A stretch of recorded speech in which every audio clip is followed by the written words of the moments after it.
Hello guys, welcome to my YouTube channel. आज की exercise रहने वाली है 5.5 और क्वेश्चन जो है पहला है, कह रहा है निम्नलिखित में से कौन लंब रेखा का उदाहरण है। ठीक है, लंब रेखा का उदाहरण बोला गया है।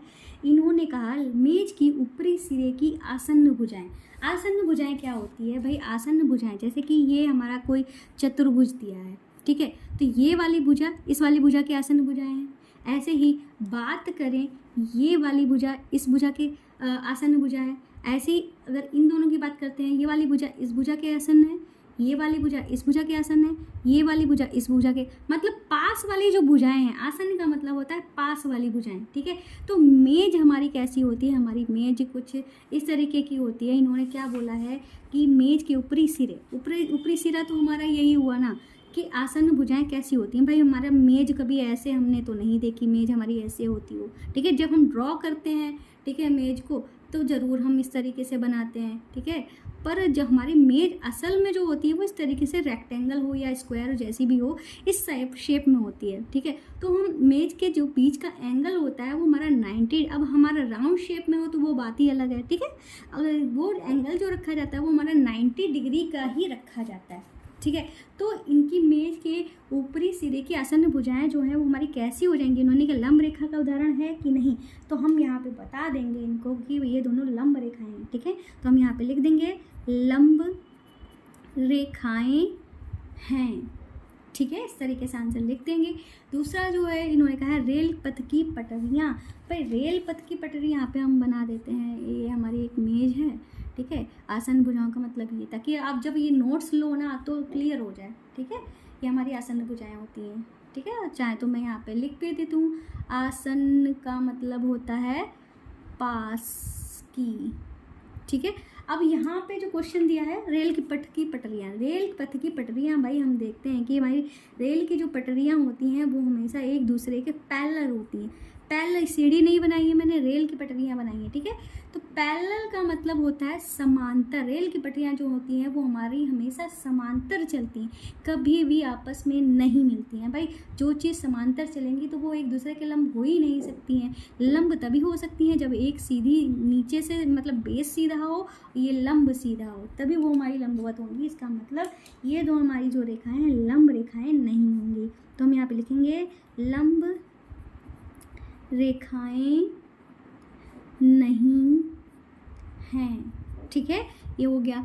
अब हम करते हैं अपना सी और डी वाला क्वेश्चन। तो सी और डी वाले क्वेश्चन में क्या बोल रहे हैं? ये बोल रहे हैं कि अक्षर एल बनाने वाले रेखाखंड। तो भाई एल कैसा होता है? एल हमारा ऐसा होता है सीधा से, आप एल ऐसा थोड़ी ना बनाते हो। ठीक है, एल आप ऐसे ही तो बनाते हो, इस तरीके से। इनके बीच का एंगल जो है आप 90 ही तो रखते हो। 90 जहाँ पे एंगल है वहाँ पे हमारा क्या हो जाएगा? वो हमारी लंब रेखाएं हो जाएंगी। तो हम यहाँ पे लिख देंगे लंब रेखाएं हैं। ठीक है, अब हम चलते हैं डी पे लिखा है अक्षर बी बनाने वाले रेखाखंड। भाई हम जानते हैं वी हमारा ऐसे बनता है। वी को हम कभी इस तरीके से फैला के नहीं बनाते हैं, इस तरीके से बनाते हैं। इनके बीच हमारा न्यून कोण रखा जाता है 90 डिग्री से कम। इस तरीके से नहीं बनाते, इस तरीके से बनाते हैं। न्यून कोण रखा जाता है, न्यून कोण रखा जाता है, इसका मतलब वो हमारे लंबवत होंगे ही नहीं। तो हम यहाँ पे लिख देंगे लंब रेखाएं नहीं हैं। ठीक है, इस तरीके से पहला क्वेश्चन कंप्लीट हो गया है। अब करते हैं अपना दूसरा वाला क्वेश्चन। तो दूसरा वाला क्वेश्चन क्या कह रहा है, चलिए देखते हैं। ये कह रहा है मान लीजिए रेखाखंड पी क्यू रेखाखंड एक्स वाई पर लंब है। ठीक है, तो हमने क्या करेंगे, दो रेखाखंड बना लेते हैं। ठीक है, तो चलिए दो रेखाखंड बना लेते हैं।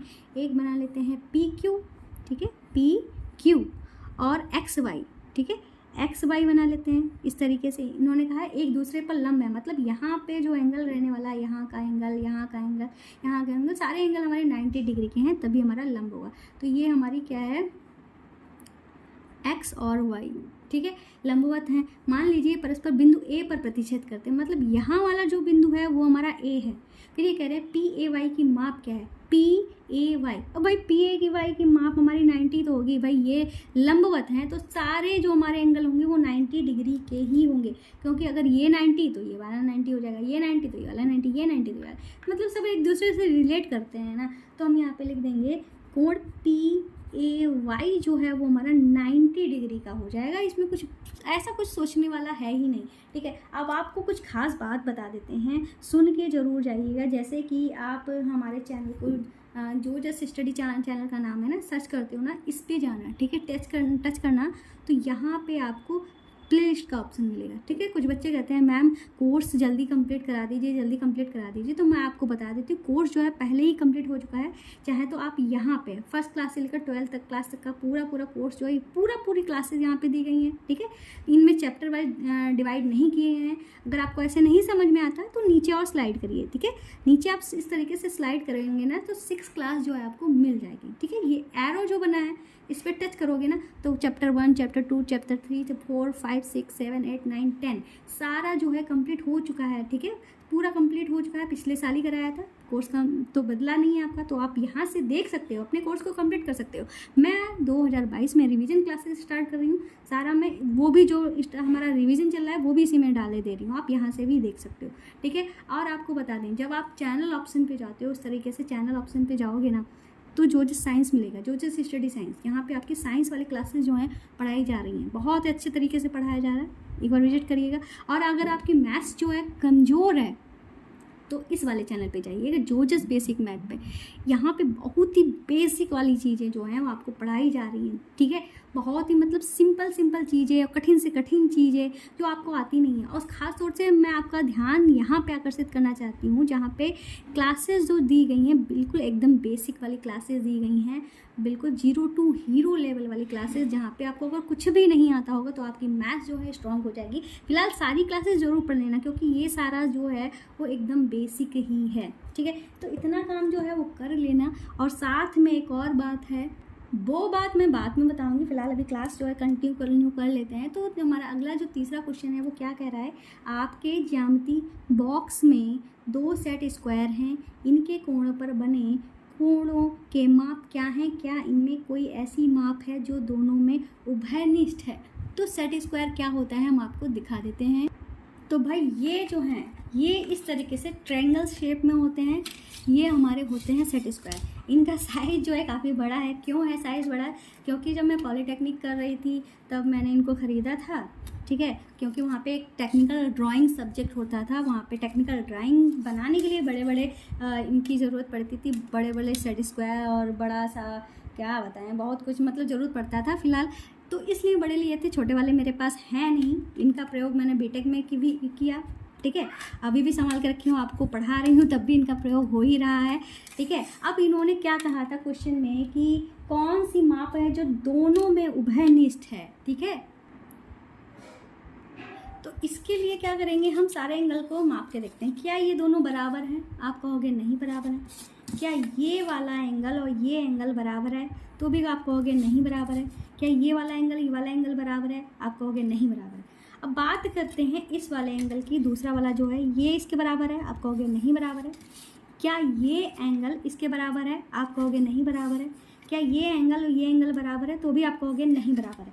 अब बात रही आती है इस वाले एंगल की, तो इससे इसको मापते हैं तो बराबर बिल्कुल भी नहीं है। इसको और इसको मापते हैं, क्या ये बराबर हैं? बिल्कुल नहीं है। अब हम इसको और इसको मापते हैं, क्या ये बराबर हैं? तो आप कहोगे भैया हाँ बिल्कुल बराबर हैं। तो भाई ये जो एंगल हमारा दिया गया है, कहाँ गया हमारा, ठीक है, ये जो एंगल दिया गया है वो है हमारा कौन सा एंगल, आपको दिखा भी देते हैं, ठीक है। ये एंगल जो है वो हमारा 90 डिग्री का है। मतलब ये दोनों सेट स्क्वायर जो होते हैं इनमें ये वाले एंगल जो हैं वो 90 डिग्री के हैं इसमें, ठीक है। एक एंगल जो है 45 का है, ठीक है, इधर वाला भी 45 का। मतलब एक सेट स्क्वायर जो ये वाला सेट स्क्वायर होता है जो समद्विबाहु त्रिभुज के आकार का होता है, इसके दोनों एंगल जो होते हैं वो हमारे एक 90 का होता है, दो और बाकी दोनों 45 के होते हैं। और हमारा दूसरा वाला सेट स्क्वायर होता है वो हमारा इस शेप का होता है, ठीक है, जिसमें एक एंगल 90 का होता है, एक हमारा 60 का होता है और ये वाला हमारा 30 डिग्री का होता है, ठीक है। तो आपको पता चल गया होगा कौन सा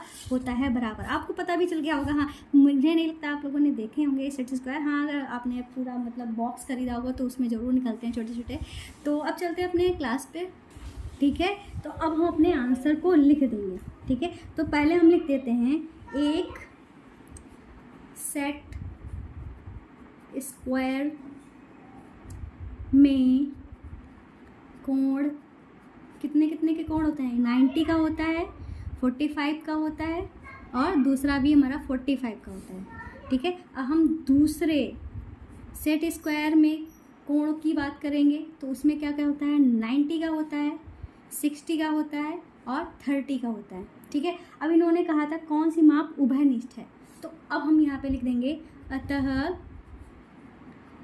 उभयनिष्ठ माप, तो वो हमारी क्या हुई जाके? 90 डिग्री हुई जाके। अब यही 90 डिग्री जो है वो हमारा क्या है? आंसर है। ठीक है, इस तरीके से अपने आंसर को हम लिख देंगे। भाई अब चलते हैं अपने क्वेश्चन नंबर 4 पे। ठीक है, तो क्वेश्चन नंबर 4 पे चलने से पहले आपको कुछ बता देते हैं। तो भाई बताना आपको ये है हमारा ऐप जोजस स्टडी नाम का, जहाँ पे आपको एनसीईआरटी की, यूपी बोर्ड की सारी बुक्स जो है मिलने वाली हैं। इनको ओपन करोगे, यहाँ पे जो बुक्स दी गई हैं वो यूपी बोर्ड की दी गई हैं। इसको जब स्लाइड करते हो तो नीचे एनसीईआरटी का सेक्शन आता है, इस पर टच करोगे तो यहाँ पे आपको सारे फर्स्ट क्लास से लेकर 12th क्लास तक की सारी जो क्लासेस मिल जाएंगी। मान लो आप 6 क्लास में हैं, 6 पे टच करोगे। अब यहाँ पे आपकी सारी books, Hindi medium, English medium सारी बुक्स मिल जाएंगी। जैसे मैथ्स पे आप गए, ठीक है, गणित पे गए हिंदी मीडियम की, यहाँ पे सारे चैप्टर मिल जाएंगे। कोई भी मतलब खोलोगे आपको चैप्टर मिल जाएगा। जैसे कि आपको हमारे हैंड रिटन नोट्स चाहिए, जो हमारे हैंड रिटन नोट्स तैयार हो रहे हैं वो यहाँ पे मैं डाल देती हूँ। यहाँ पे आपको पूरा चैप्टर दिया है बुक वाला। ठीक है, यहाँ पे जो नोट्स तैयार हो रहे हैं वो मैं यहाँ पे डालती हुई चलती हूँ। ठीक है, आप यहाँ पे इसको जूम आउट जूम इन भी कर सकते हो, अपने नोट्स जो है देख सकते हो, पढ़ सकते हो, जो भी करना है। ठीक है, इस तरीके से ही हमारे ऐप को डाउनलोड जरूर कर लेना। ठीक है, तो इतना काम हो गया। तो ये रहा क्वेश्चन नंबर 4। ये कह रहा है इस आकृति को ध्यान से देखिए, रेखा एल रेखा एम पर लंब है। तो रेखा एल कहाँ है? रेखा एल हमारी ये है। ठीक है, और बात करते हैं रेखा एम की, तो रेखा एम जो है वो हमारी ये है, ये हमारी जो रेखा है वो हमारी रेखा एम है। ठीक है, और इस तरीके से डिवाइड किया गया है। ये हमारा 0 1 2 3 4 5 6 7 8 और यहाँ पे हमारा 0 दिया है और इनको हमें नेमिंग कर दी गई है। 0 को कोई नेमिंग नहीं की गई है, ABCDEFGH से नेमिंग कर दी गई है। अब इन्होंने क्या कहा है? पहला जो है इन्होंने कहा है क्या CE बराबर EG है। अब ध्यान देना, इसके बीच की दूरी कितनी है, कितनी इकाई है इनकी माप।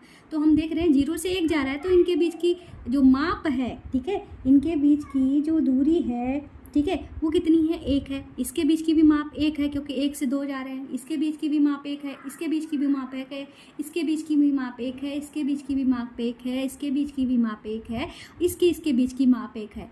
क्योंकि हम क्रमागत चल रहे हैं ना, 7 के बाद 8 आ रहा है, मतलब 7 और 8 में कितना अंतर है? 1 का। ऐसे इनके बीच का अंतर 1 है। ठीक है, समझ गए ना? अब क्या है, ये कह रहे CE ढूंढना है हमें। C हमारा ये है, E हमारा है, तो मतलब CE हमारा कितना हुआ? 2 हुआ।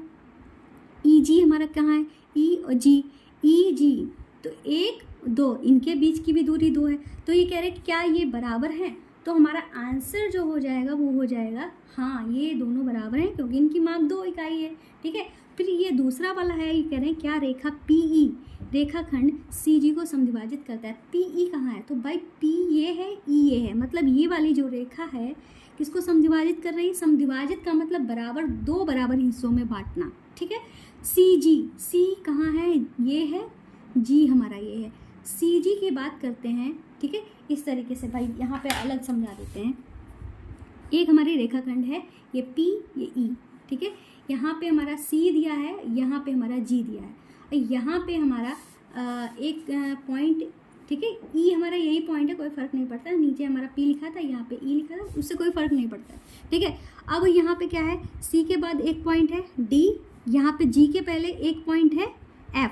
अब हम यहाँ पे एक, ठीक है, मतलब C से लेकर E के बीच की दूरी 2 हुई, यहाँ से लेकर यहाँ के बीच की दूरी भी हमारी 2 हुई। मतलब ये इधर की दूरी बराबर, इधर की दूरी बराबर, मतलब ये बिंदु जो है वो हमारा क्या है? मध्य का बिंदु है।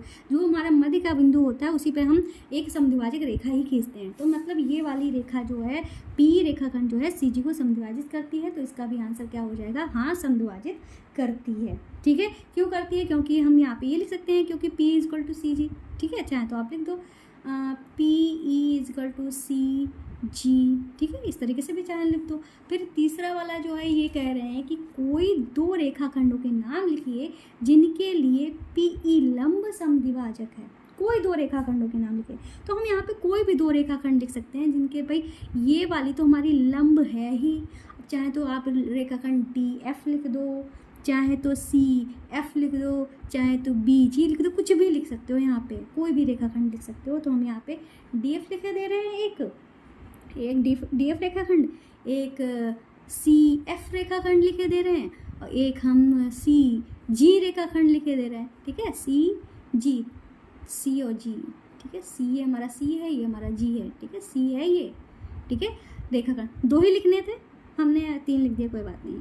ठीक है, अब ये हमारा लास्ट वाला डी वाला जो क्वेश्चन है वो क्या कह रहा है भाई। इस क्लास को ख़त्म करने से पहले आपको बता देते हैं, बताना नहीं आपसे कहना है, अगर क्लास अच्छी लग रही हो तो प्लीज़ हमारे चैनल को सब्सक्राइब जरूर कर देना, वीडियो को लाइक भी कर देना। ठीक है, फिर क्वेश्चन है कि कह रहा है क्या निम्नलिखित सत्य है। तो इन्होंने कहा है ए सी जो है एफ जी से बड़ा है, तो ए सी के बीच की दूरी कितनी है। तो 1 2 है। ठीक है, एफ जी कहाँ है, एफ जी के बीच की दूरी 1 है, 1 इकाई है, तो मतलब 2 तो 1 से बड़ा ही है। तो इसका मतलब ये वाला जो है वो हमारा क्या हो गया है, सत्य हो गया है। क्या हो गया है, सत्य हो गया है। अब इन्होंने कहा सी डी की बात की है, सी डी जो है इसके बीच की दूरी 1 है, और जी और एच के बीच की दूरी भी 1 है, मतलब ये दोनों बराबर हैं। इसका मतलब ये वाला भी हमारा क्या हो गया है, सत्य हो गया है। बी सी, ठीक है, बी सी के बीच की दूरी 1 है, ई एच के बीच की दूरी जो है वो कितनी है, 3 है, 1 2 3 है, मतलब ई एच जो है वो बड़ा है, बी सी जो छोटा है। ये इधर जो कॉर्नर होता है वो छोटे के लिए होता है, जिधर हमारे 2 पॉइंट्स होते हैं वो हमारे बड़ा के लिए होता है। ठीक है, तो इस तरीके से ये वाला भी हमारा क्या हो गया है, सत्य हो गया है। ठीक है, पूरी एक्सरसाइज कंप्लीट हुई। अब चलते हैं, मिलते हैं नेक्स्ट एक्सरसाइज में कल।